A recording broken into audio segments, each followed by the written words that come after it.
Jeremiah chapter 6, from verse 8 to 21. Owe yewe gan Jeremia kon. Ota eton shidupo. Yere son afo eton chanton. Do jepo nukulupo.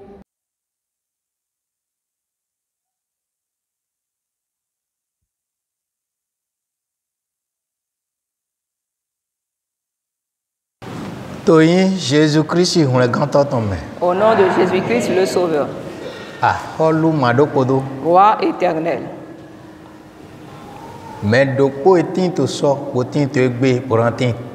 Le seul qui était hier, qui demeure aujourd'hui et qui demeurera éternellement.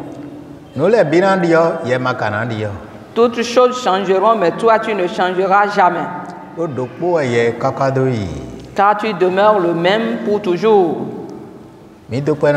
Nous te rendons grâce. Parce que tu nous as déjà donné des oreilles pour entendre. Tu nous as donné les yeux pour lire. Et un cœur aussi pour comprendre. Que ces choses se réalisent sur nous ainsi, Seigneur. Et que ne soyons pas des gens au cœur incirconcis. Au cœur insensé, non.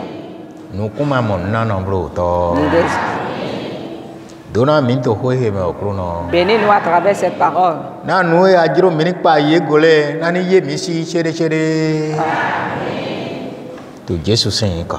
Au nom de Jésus.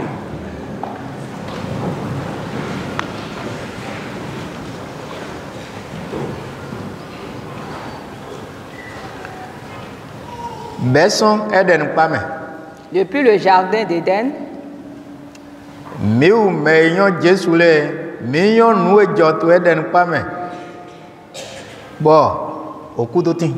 nous qui avons connu Jésus savons ce qui s'était passé dans le jardin d'Éden qui a provoqué la mort.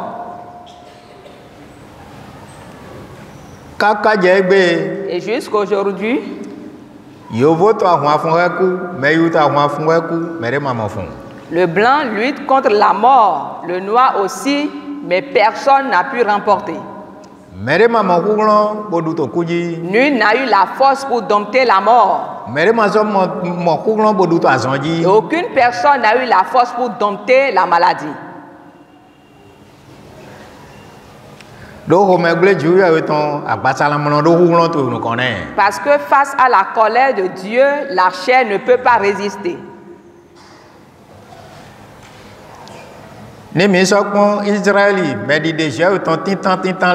si nous regardons Israël, les premiers élus de Dieu, lorsque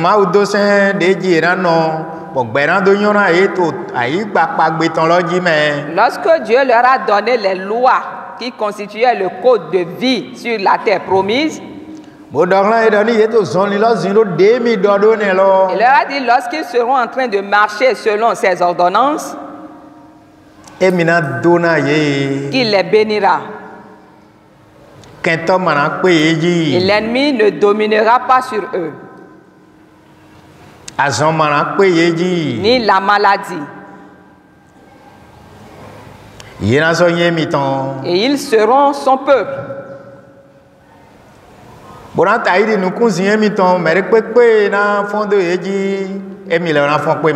Ils seront également semblables à la prunelle de ses yeux, et quiconque se lèvera pour les attaquer, que Dieu même les attaquera. Ils ont commencé par marcher avec Dieu et observaient les paroles. Et la paix y était. Et tous les combats qui se levaient contre eux, ils remportaient toujours.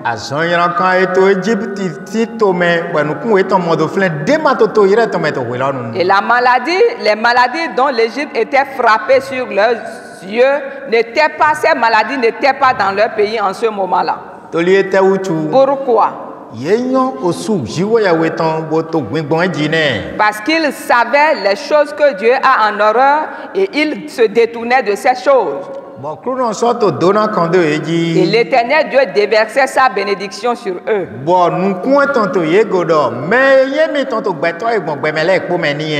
avec ses regards, ses yeux sur eux, et disait que c'est ces gens-là lui appartiennent parmi le monde entier. Et lorsque cela tardait, lorsqu'ils avaient le repos, la bénédiction et la prospérité, ils n'ont point considéré la parole de Dieu. Que ce soit grand et petit, ils étaient tombés dans une confusion. Parce qu'une fois encore, le diable les a séduits. Les a séduits à nouveau. Et comme si c'était comme si Dieu ne leur faisait rien de bon. Et à leurs yeux, cela semblait que ce n'était pas à cause des observations, des préceptes de l'Éternel qu'ils observaient qui leur feraient prospérer. Et même s'ils transgressent la loi, ils vont toujours réussir, les choses ne se détruiront pas. Leur cœur a fléchi.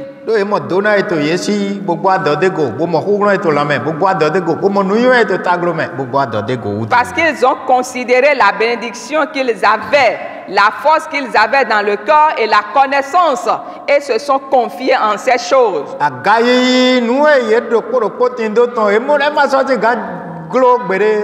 Et l'élévation que chacun d'eux avait, la prospérité que chacun d'eux avait, ils ont considéré ces choses et ont dit mais rien ne pourra se détruire. Et ils ont rendu leur oreille dure envers la parole de Dieu.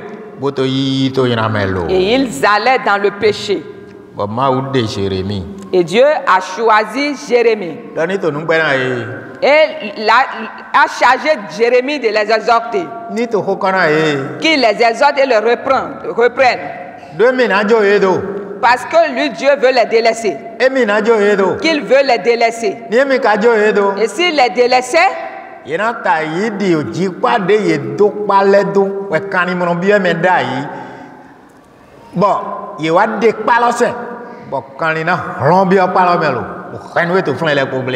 seront semblables à un jardin qu'on a entouré de haies qui était protégé contre les animaux, mais à présent, les haies sont enlevées et maintenant les animaux vont rentrer et détruire tout ce qui se trouve dans le jardin.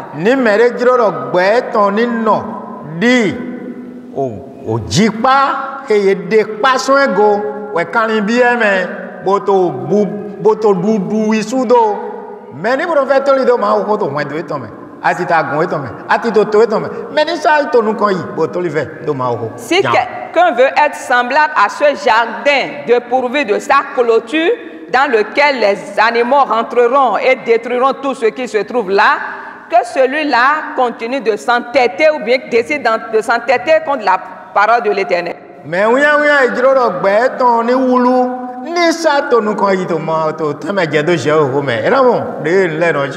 Que le jeune qui souhaite avoir sa vie troublée s'entête et désobéit aux ordonnances de l'Éternel et il verra la suite.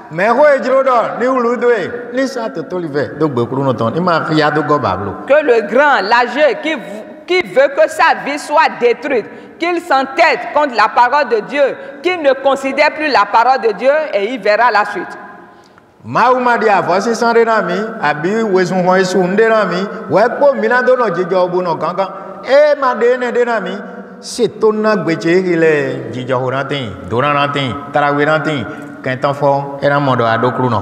Dieu ne nous a pas demandé des sacrifices à faire ou d'aller courir, de faire recours à d'autres choses avant d'avoir la prospérité ou le repos.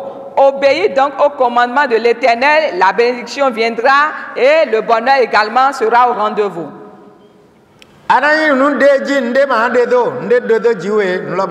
Et tu seras quelqu'un qu'on ne peut attaquer. Si quelque chose décide de t'attaquer, alors on ne le verra plus exister. Le 8e verset, là où nous avons commencé la lecture, dit: Jérusalem. Reçois instruction, Jérusalem. Wendo miton dopo agun dopo to dopo ni yikplo. Que chacune de nos maisons, chacune de nos nations reçoivent donc instruction.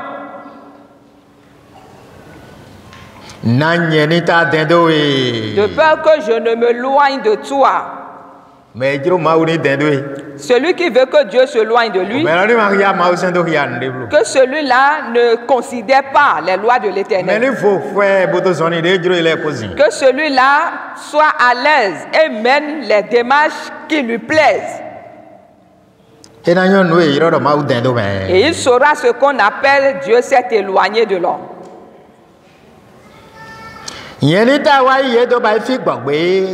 de peur que je ne fasse de toi un désert, un pays inhabité. Cela est faisable à Dieu en une seconde.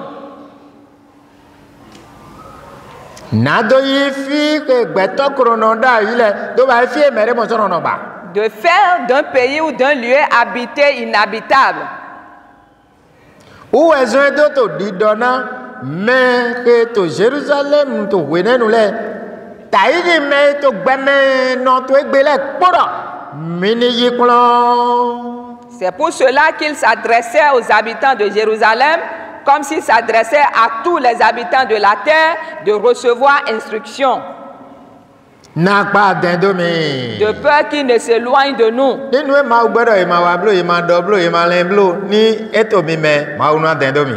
Et si les choses que Dieu a défendu de dire, de faire, si ces choses-là existent en nous ou en vous, Dieu s'éloignera de vous. Et si ces choses ne se trouvent point en nous, l'Éternel se rapprochera de nous. Parce qu'il a des interdits. Et si toi tu deviens un homme qui n'a ni loi, qui n'a ni foi ni loi, il ne se rapprochera pas de toi, il ne sera pas un Dieu qui n'a pas de loi. C'est pour cela, sachons que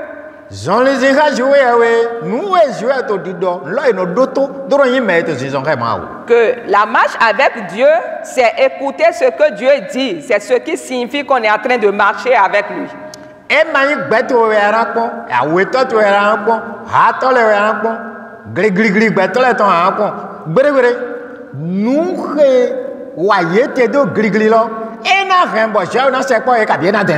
Ce n'est pas le prochain que toi tu dois regarder. Ce n'est pas le parent que tu dois imiter.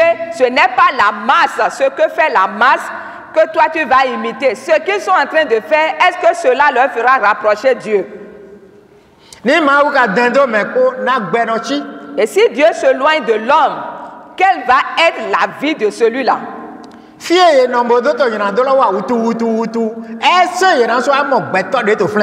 Et ces lieux-là qu'on a habités pour commettre ces péchés-là dans la foule avec la masse, est-ce qu'on va encore voir des hommes là plus tard?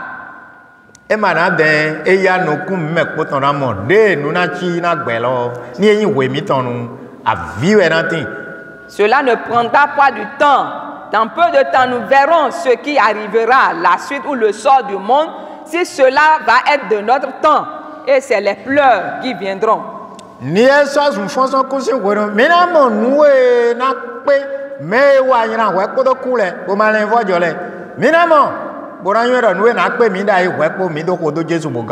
lorsque le temps de la résurrection viendra, nous verrons le sort que subiront ceux-là qui n'ont pas fait preuve de repentance, mais qui ont progressé dans le malheur. Alors nous verrons que c'est à ce sort-là que nous serions livrés si nous n'avions pas été repentis. Jérusalem. Reçois instruction, Jérusalem. Reçois instruction, église de Malé. Reçois instruction, Bénin, le Bénin.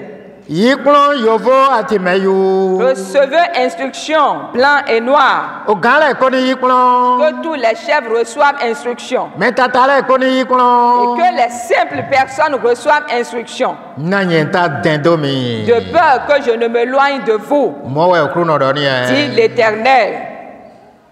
na yeni ta le ganzi po mi ton do le fi e gande ma so ran sin ba De peur que je ne renverse vos trônes et que ces zones, ces lieux deviennent donc inhabitables. beto matin me irandu gan Et si les hommes n'existent plus, qui va-t-on gouverner? wenu beto le matin me ga gan yin Et maintenant qu'il n'y a pas des hommes qui sera chef, fi te me la tron do ayin gan lo d'où est-ce qu'il viendra pour être établi chef? de le philosophie gbogbe Lorsque le pays a été rendu inhabité, désert, o ko e beto fo de me no yin mondo kru no e les maisons, là où il n'y a plus de personnes, de membres de famille, est-ce que c'est maison des maîtres? e no do guru to e Est-ce que c'est maison d'héritiers? me pla ton e na yin ai Cela deviendra le butin de quiconque. me na kanu bia me de do flengo Qui va donc demander le compte de ce lieu-là?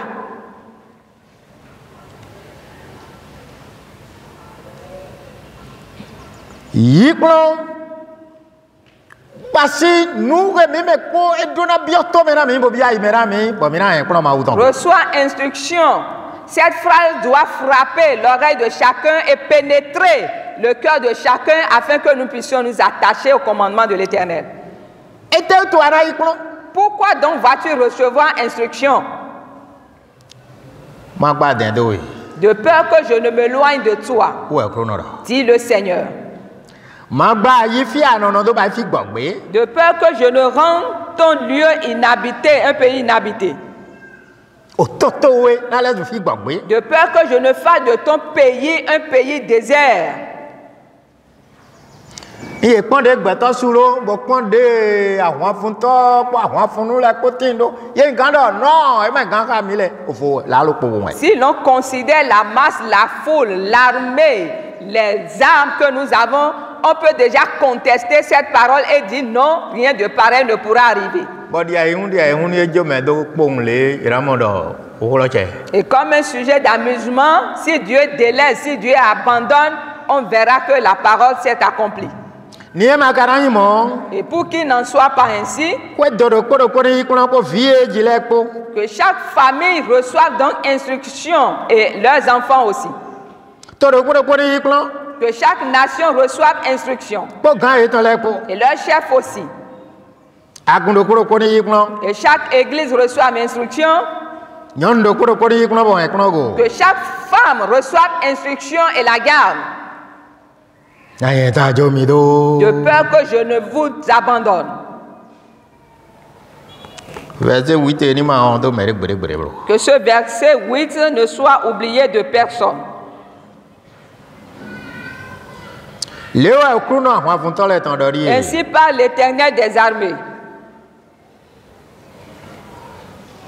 ye na chan kuin di de no chan o 26 do On grappillera comme une vigne pipo to Israël ton le les restes d'Israël. ye na chan kuin di de no chan 20 kuin to 21 do nko ton On les grappillera comme une vigne. ye po do ye na chan kuin to e ma ko de we to mo yin On ramassera même les miettes qui sont tombées. Il ne laissera pas une seule à terre. do da ni mo do ye na chan kuin pipo to le ton de ba vri po kunde de ko bo to kete fide ye na chan kuin ton C'est la prophétie qui dit cela. J'ai vu qu'on grappillera le reste comme une vigne après avoir détruit la masse. ye na go alo ye na to go alo weji ye na dren lo de ji bo so go alo weji On portera de nouveau la main. di de 20 kun chanton no chanson 21 giro Comme le vendangeur sur les sept. yo kon de no ne kloro Est-ce que vous êtes en train de considérer la grandeur de la chose? o ya si azan Le jour de la souffrance, du we malheur. susu wa ye dono wule awu o ya si azan ton na mede abina to meton abina kwe meton abina agu meton we susu ye dono wule awu ya si azan do te C'est avec plusieurs années qu'on apprête la souffrance pour sa maison, pour son pays. we susu ye dono wule awu ton C'est avec plusieurs années. bo mede ma hakenu Et personne ne peut parler comme ça. ye na gbo melo On va le refouler on va le refouler la personne qui décidera d'aller contre.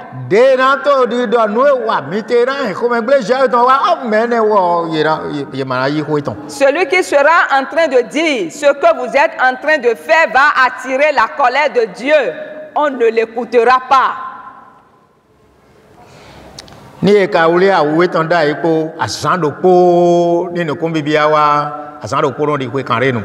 Mais lorsqu'on aura fini d'apprêter tout, et lorsque ce seul jour vient, cela semble 1000 ans, cela semble 40 années devant les yeux de celui qui l'a fait.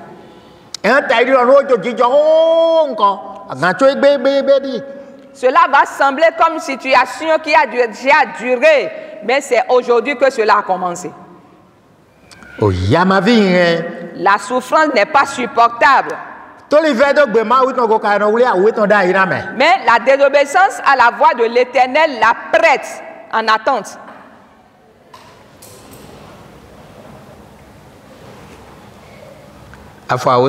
Le 10e verset dit: à qui m'adresser?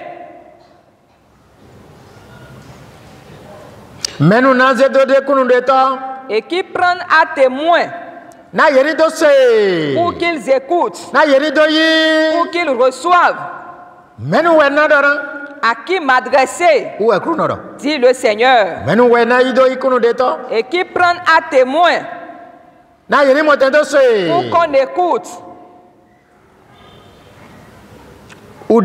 Voici, leur oreille est incirconcise.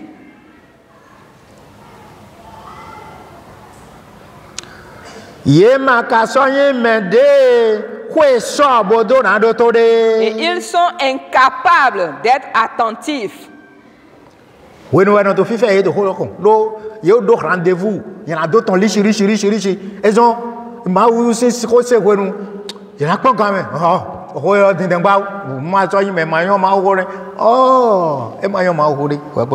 Et au temps où la parole de Dieu est prêchée, c'est des gens qui n'ont pas le temps consacré. Ils ont déjà des programmes établis. Ils sont là, regardez l'heure, mais nous connaissons déjà les paroles. Ces paroles qu'on prêche encore, nous les connaissons déjà. Mais ils ne maîtrisent rien de ces paroles. Il court pour aller où? Est-ce pour aller faire du bien? C'est la question.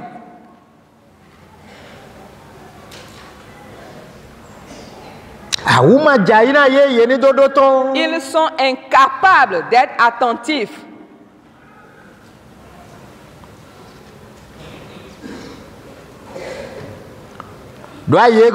Voici, la parole de l'Éternel est pour eux un opprobre. Si c'est la loi de l'Éternel, est-ce qu'il faut toujours écouter ça? Est-ce qu'il n'y a pas de nouvelles paroles? Amenez donc cette nouvelle parole, nous allons la prêcher. Amenez la parole que nous allons prêcher. Et c'est seulement celle-ci qui existe et l'Éternel nous charge de l'annoncer.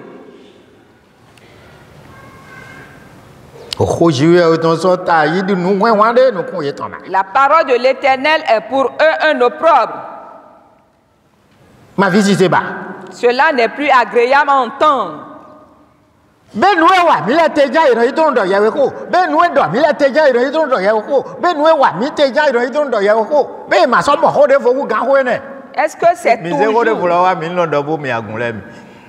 que c'est toujours ce que nous faisons? C'est à la base de ces choses qu'on doit prêcher. C'est à la base de ces choses qu'on doit toujours instruire. Est-ce qu'il n'y a pas autre sujet à aborder?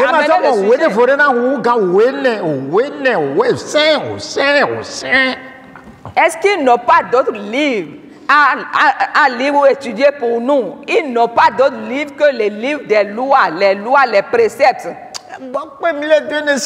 Vraiment, nous sommes fatigués d'entendre cela. Mais moi, je vais même rester à la maison aujourd'hui. When we man as on a put your we got me on our way. Et parce qu'il ne veut pas marcher avec Dieu, l'esprit de refroidissement va le saisir. Est-ce que ce n'est pas la même chose? C'est toujours la même chose, mais je vais rester à la maison aujourd'hui. Qu'est-ce qu'il y a de nouveau dans la parole de Dieu qu'on n'a pas encore écouté? Est-ce qu'entre-temps, il avait des oreilles attentives avec tout ce qu'il est en train de raconter en cachette?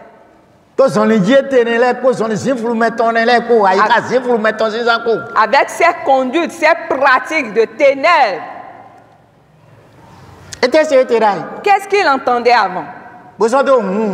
Et il est en train de murmurer.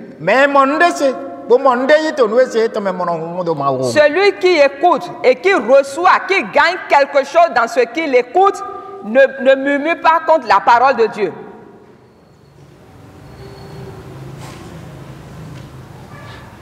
Ils sont incapables d'être attentifs, n'ont aucune joie à m'écouter. Le verset 11.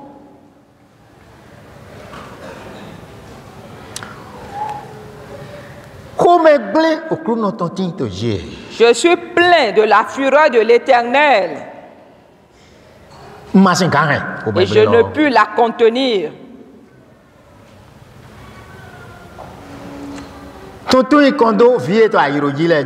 Reprends-la sur l'enfant dans la rue.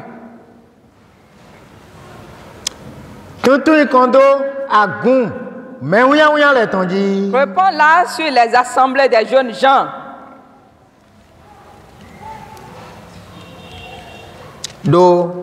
Car l'homme et la femme seront pris.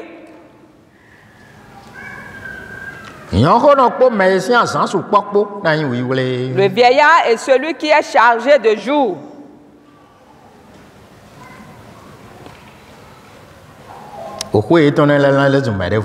Leurs maisons passeront à d'autres. Les champs et les femmes aussi. Quand je tendrai ma main sur les habitants du pays, dit l'Éternel, lorsque je vais étendre ma main,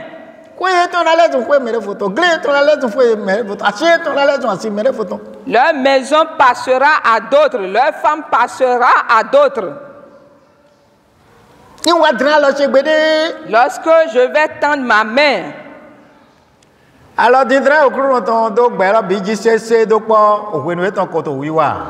lorsque l'Éternel va étendre sa main sur le monde entier, de la même façon, alors ce moment est déjà proche.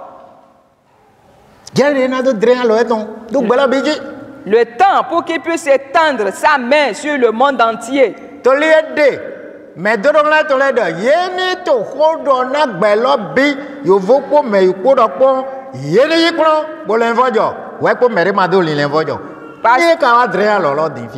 Parce qu'il a choisi ses envoyés et leur a dit d'annoncer la parole à tout le monde avant que ce temps ne soit arrivé. Mais lorsqu'il va décider d'étendre sa main maintenant,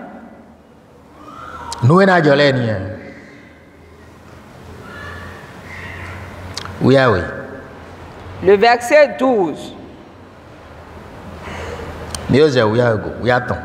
Nous sommes déjà au 13e verset. Car depuis le plus petit jusqu'au plus grand,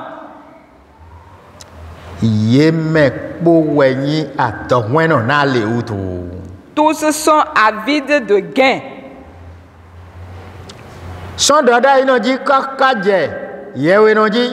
Depuis le prophète jusqu'au sacrificateur, tous usent de tromperie. Les yeux de l'Éternel voient tout, Parce que nous n'avons rien dans nos cœurs qui lui soit caché. Il connaît tout le monde. Et il sait la manière dont il exercera sa vengeance.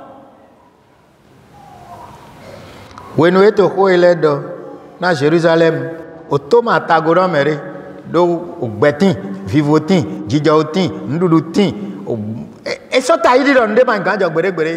et lorsqu'il annonçait ces paroles sur Jérusalem, personne n'avait les oreilles attentives pour écouter. Pourquoi? Parce qu'il y avait la bénédiction, le repos, la tranquillité. Et à leurs yeux, c'est comme si rien de semblable n'arriverait. Et lorsque le temps fut accompli, cela n'a pas été facile. De Jésus-Christ, nous disons, il y en a d'autres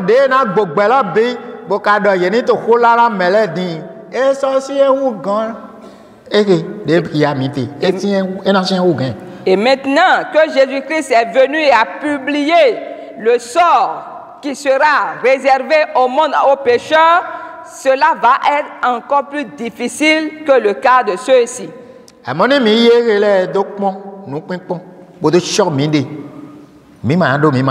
Mais si nous prenons ces cas comme exemple pour veiller sur nous-mêmes, nous n'aurions pas part en cela.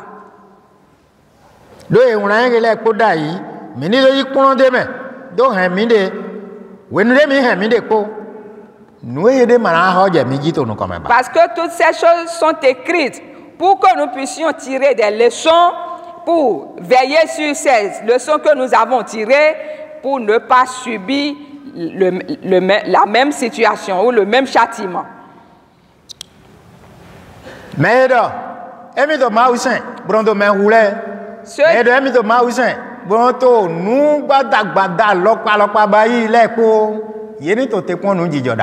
Ceux qui disent qu'ils adorent Dieu, qui tuent les gens, ceux qui disent qu'ils adorent Dieu, qui sont là dans le trouble, la confusion, qu'ils espèrent donc cet événement terrible qui arrivera.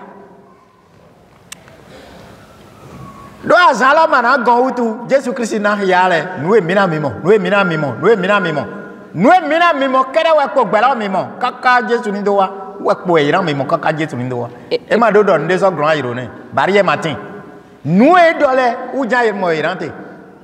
Et puisque ce jour est certain, c'est ce que Jésus-Christ a dit que nous serons en train de voir jusqu'à ce que ce jour soit accompli. Puisqu'il a déjà déclaré, c'est ces événements que nous serons en train de voir.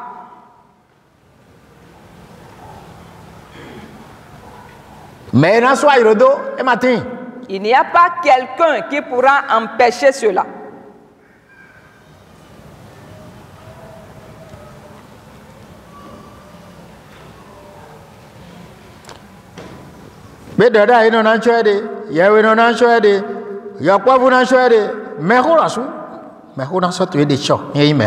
Donc le prophète doit veiller sur lui-même et doit se méfier, le sacrificateur aussi, le petit ainsi que le grand.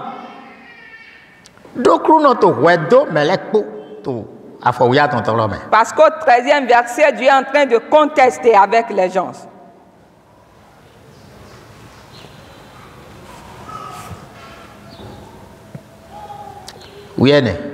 Le verset 14. Il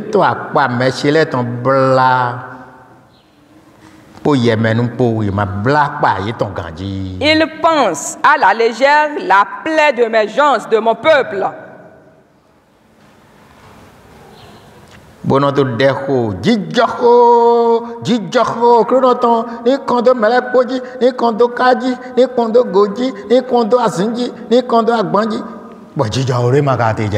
Et ils disent, Père, Père sur tout le monde, Père dans toutes les entreprises, et il n'y a point de paix.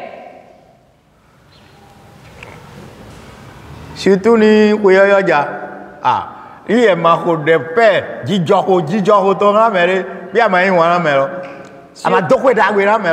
mais naïran est bon jijo ni doa, mais maïne cancer. Mais maïne odo am. Jijo ni sa jete ndekpekpete jijo ni jete pom. Ou bien idée. Surtout à l'oreille de la nouvelle année, on ne fait que se souhaiter les meilleurs vœux de paix. Et si toi, tu ne le souhaites pas à quelqu'un, alors tu n'es pas quelqu'un de bien. Mais comment faire, comment marcher pour que la paix soit au rendez-vous? Personne ne veut savoir cela. De tout ce que nous serons en train de faire ou dire, que la paix soit donc au rendez-vous, c'est le souhait.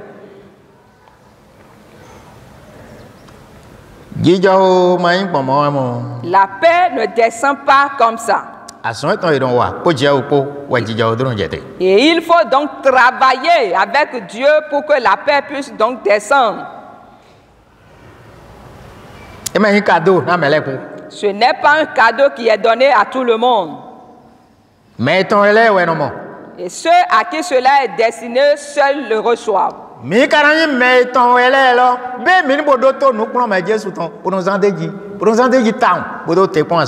Et pour être ceux-là à qui cela est réservé, nous devons écouter l'instruction de Jésus, agir selon elle et attendre ce jour-là.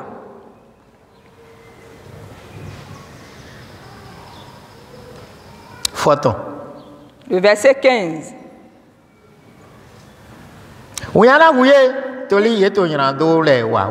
Ils seront confus car ils commettent des abominations. Que tout le monde garde cette phrase par cœur. Ils seront confus qui?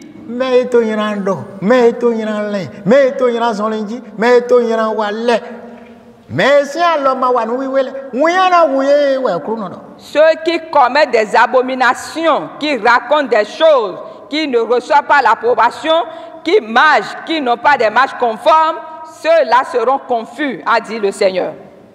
Ce n'est pas moi qui le dis, mais c'est le Seigneur. Que tout le monde garde donc cette phrase par cœur, se détourne du mal. Ils seront confus car ils commettent des abominations. Ils ne rougissent pas pour le moment. Ce n'est pas encore arrivé. Mais lorsque cela viendra, ils tomberont avec ceux qui tombent. Donc ceux qui tombent existent. Si tu agis comme eux, tu tomberas avec eux. Que chaque personne garde cela et sache que ceux qui tombent existent. Ils seront renversés quand je les châtierai, dit l'Éternel.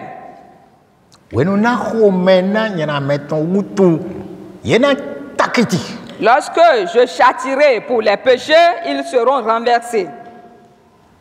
C'est ce qui attend donc le monde quand je les châtierai pour leurs péchés. C'est cela qui a fait qu'il a envoyé des prophètes.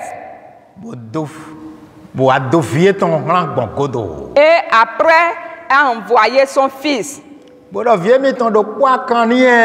a dit, c'est mon fils unique. C'est lui en qui il y a la plénitude de ses œuvres. Qu'on l'écoute.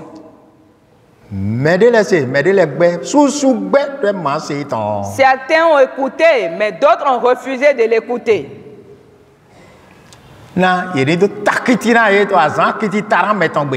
C'est pour qu'il soit renversé en ce jour où l'on renversera.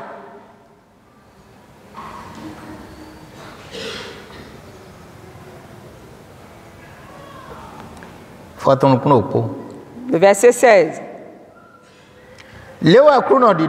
Ainsi parle l'Éternel. Placez-vous sur le chemin. Regardez Et demandez quels sont les anciens sentiers. Demandez quels sont les anciens sentiers sur lesquels on marche. Que tous les habitants du monde demandent le sentier. Que les jeunes demandent, se renseignent de ce sentier. Et que les grands sachent et reconnaissent ce sentier.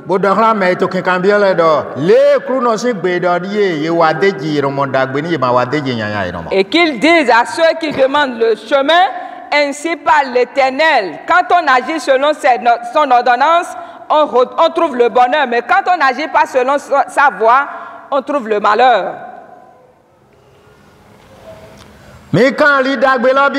Demandez quels sont les anciens sentiers. La bonne voie. Et marchez-y. Et vous trouverez le repos et la paix de vos âmes.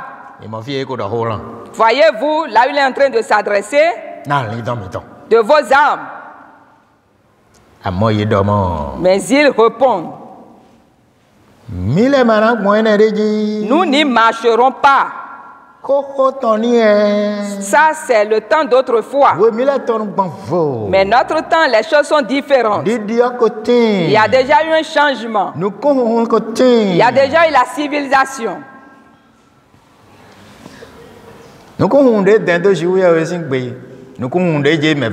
Une civilisation qui est loin de la voie de l'Éternel, c'est une civilisation de la ruine, de la perdition. 17. Le 17e verset dit.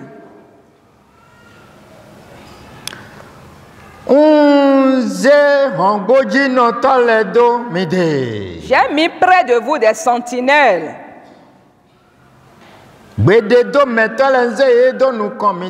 J'ai placé devant vous ceux qui vous exhortent. Soyez attentifs. Soyez attentifs au son de la trompette. Mais ils répondent, nous n'y serons pas attentifs. Nous allons jouir de notre vie, c'est tout. Après la mort, plus rien. Parce qu'ils ne savent pas ce qui va arriver après. Et ils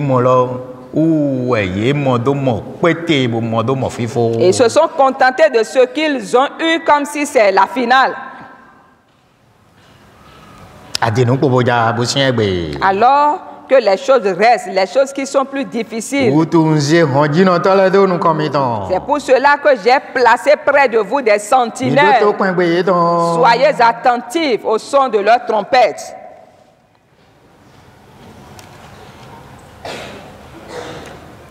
Le 18e verset. C'est pourquoi, vous nations, écoutez.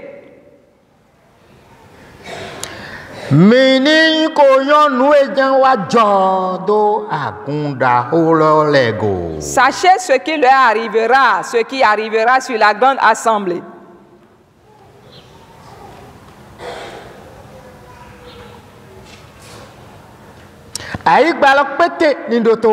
Écoute, terre.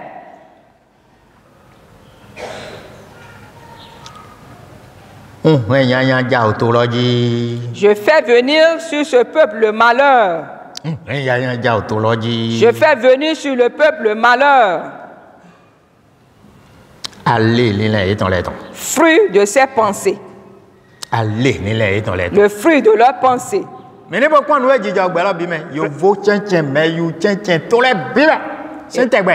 Et regardez ce qui se passe dans le monde entier, que ce soit parmi les blancs, les noirs, ce qui se passe en général. Jusqu'à aujourd'hui. Partout. Regardons ce qui se passe.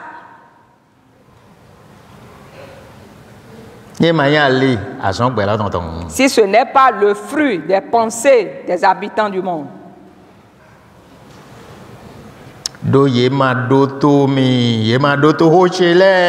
Car ils n'ont point été attentifs à mes paroles.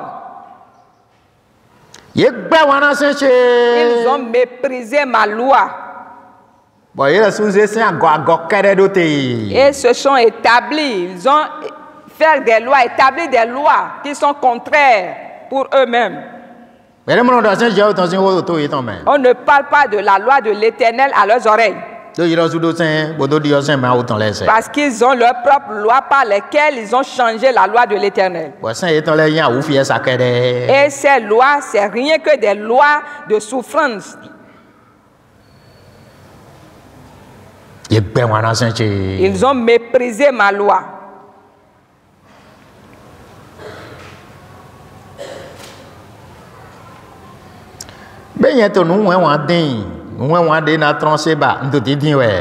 Ai-je besoin de l'encens qui vient de Séba?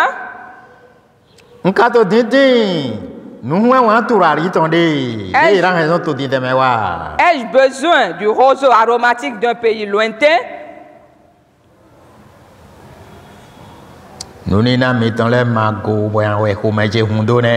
Vos holocaustes ne me plaisent point.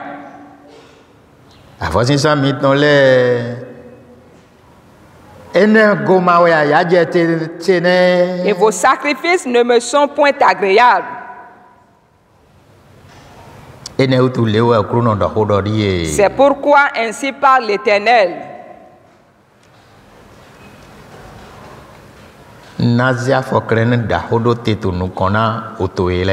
Je mettrai devant ce peuple des pierres d'achoppement, contre lesquels ils se heurteront, contre lesquels se heurteront ensemble, père et fils, voisins et amis, et ils périront tous. La pierre d'achoppement est déjà dans le monde. Et on s'y heurte. C'est Jésus-Christ.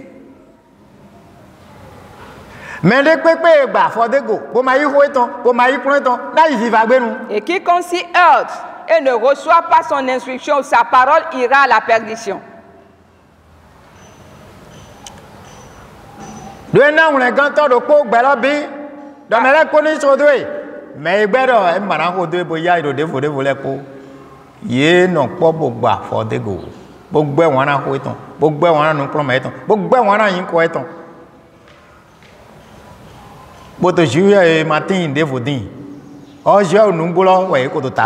Parce qu'il a donné le sauveur unique, universel, et nous demande de recevoir son instruction et de l'écouter. Tous ceux-là qui refusent de l'écouter se sont mis ensemble pour se heurter les uns contre les autres, pour aller à la perdition.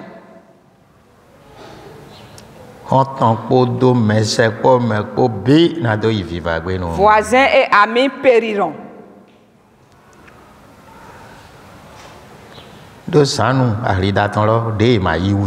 À cause de la pierre d'achoppement qu'on n'a pas reçue. Israël l'a rejeté. Certains païens ont refusé. D'autres se sont attachés aux idoles. Et certains ont choisi des noms qu'ils ont suivis pour eux-mêmes. Et personne n'a plus connu l'envoyé de Dieu. Et pourtant, il lui a donné un nom qui est au-dessus de tous les noms. Celui-ci est mon fils. Mon fils unique, en qui j'ai mis toute mon affection. Écoutez-le. La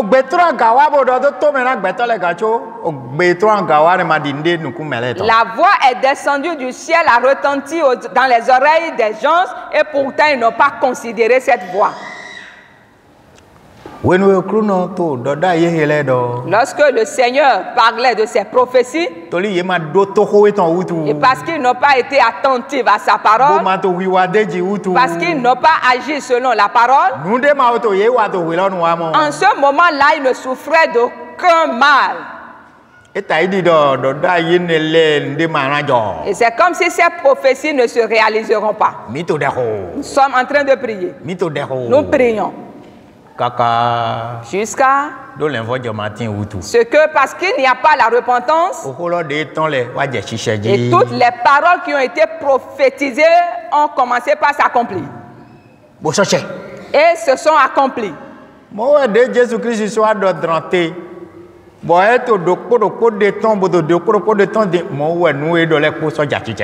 même, ce que Jésus-Christ a dit, que nous sommes en train de voir, ces paroles une à une, c'est de cette même manière qu'elles s'accompliront. Jérémie de Israël, il m'a doté, bon, nous disons ego. Aïe, on a dit ça, ben, on a dit que la tonte égbe. Bon, ben, nous prenons mes Jésus tonte égbe. Bon, il y a eu mettons tonte égbe. Nous au clou non d'oeil n'a jolo.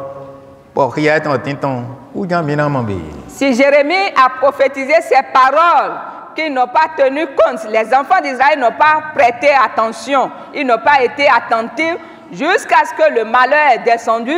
De cette même manière, ce que Jésus-Christ a dit, et le monde entier refuse d'entendre, c'est de cette même manière que tout ce qu'il a dit va s'accomplir un jour sur le monde. N'oubliez pas. C'est dès le commencement que la parole était. Et la parole était Dieu. Et tout ce qui a été créé par la parole. Et la parole a été faite chair. Est venue vers les siens. Et ces gens ne l'ont pas connu.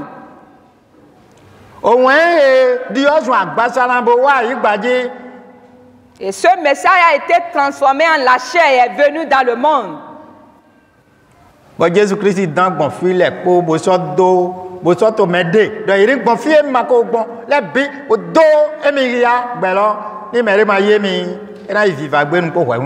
et Jésus est allé de lieu en lieu et a suscité des gens qu'il a chargés d'aller partout dans ces lieux qu'il n'a pas été, et quiconque refuse d'écouter ira devant le jugement sans raison.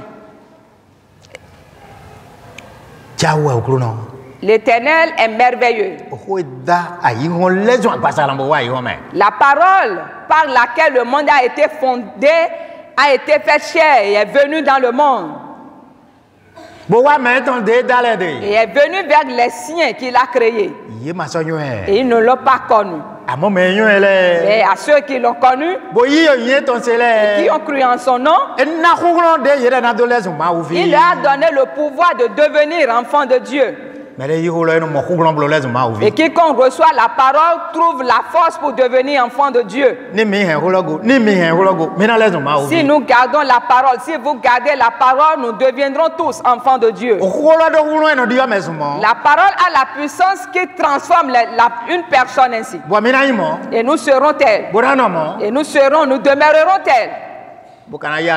Et nous recevrions la récompense. Le monde aussi recevra sa rétribution dans sa méchanceté qu'il a aimée, en rejetant la parole. Que Jésus-Christ bénisse chacun de nous. Relisons ces paroles constamment et gardons-les à cœur. Et montrons les choses à tous nos enfants que nous avons, et que nous aussi nous soignons sur nos gardes. Parce que le temps ne va plus tarder. Que Jésus-Christ bénisse chacun de nous.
C'est grâce à toi que nous sommes venus aujourd'hui.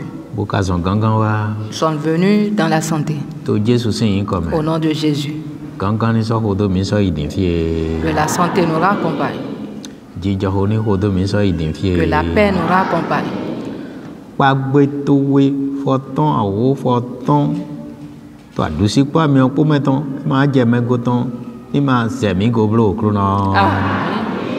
Ni kondo ma do mi ton le ji ni kondo agunto le ji ni kondo to mi ton ji poro gbegbo eno yan we poro sinson ni he we poro yin meto we poro he ko meto we vivi wa do kan to ran do meji ni yin me po ton to he me oto to ran mi do mo okro no ayi mi ton ni mo nu amen. Gbogbo owó tó ní tó méjì àgbàsá máa mọ tán lómi kò gbére bro àsán yẹn kan tó jí kúnlẹ̀ àgùntò sán mẹ́ kúnlẹ̀ òfìlẹ̀ sán mẹ́ kúnlẹ̀ mẹ́yìn wọn náà tó lẹ̀ kó sán mẹ́ gbọ́ kíá tó ní tí tó mẹ́ tó lẹ̀ kó gò kúrò náà. Onyana nole ni ma pe mi jiblo to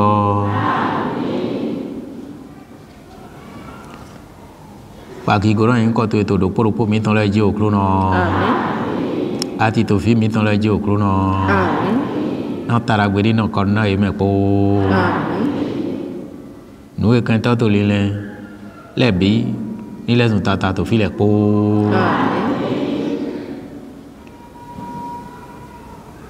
quand Doran tu es donné oui wa mi ton le poji okru no amen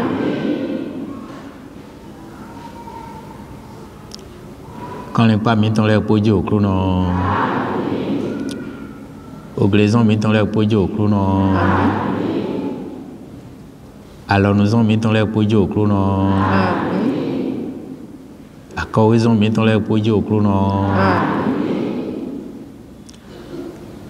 ado otole pona no yoro me do yona no bo na ene ni she to meji na no eno to wi wa de ho to go to no me ko fi mi ton le poni ma so gan no je me blo kro no na me nu yo e lo je fene o to na fo to na gbe to do wa no ni ma ti mi ton ba blo mi je chỉ cho tôi ní hồ tôi mình soi à hồ đấy vốn đấy mình nói mình quay tôi nó đào hồ tôi cái đấy mà tôi chứ su hồ này con tôi mình tôi sinh con mà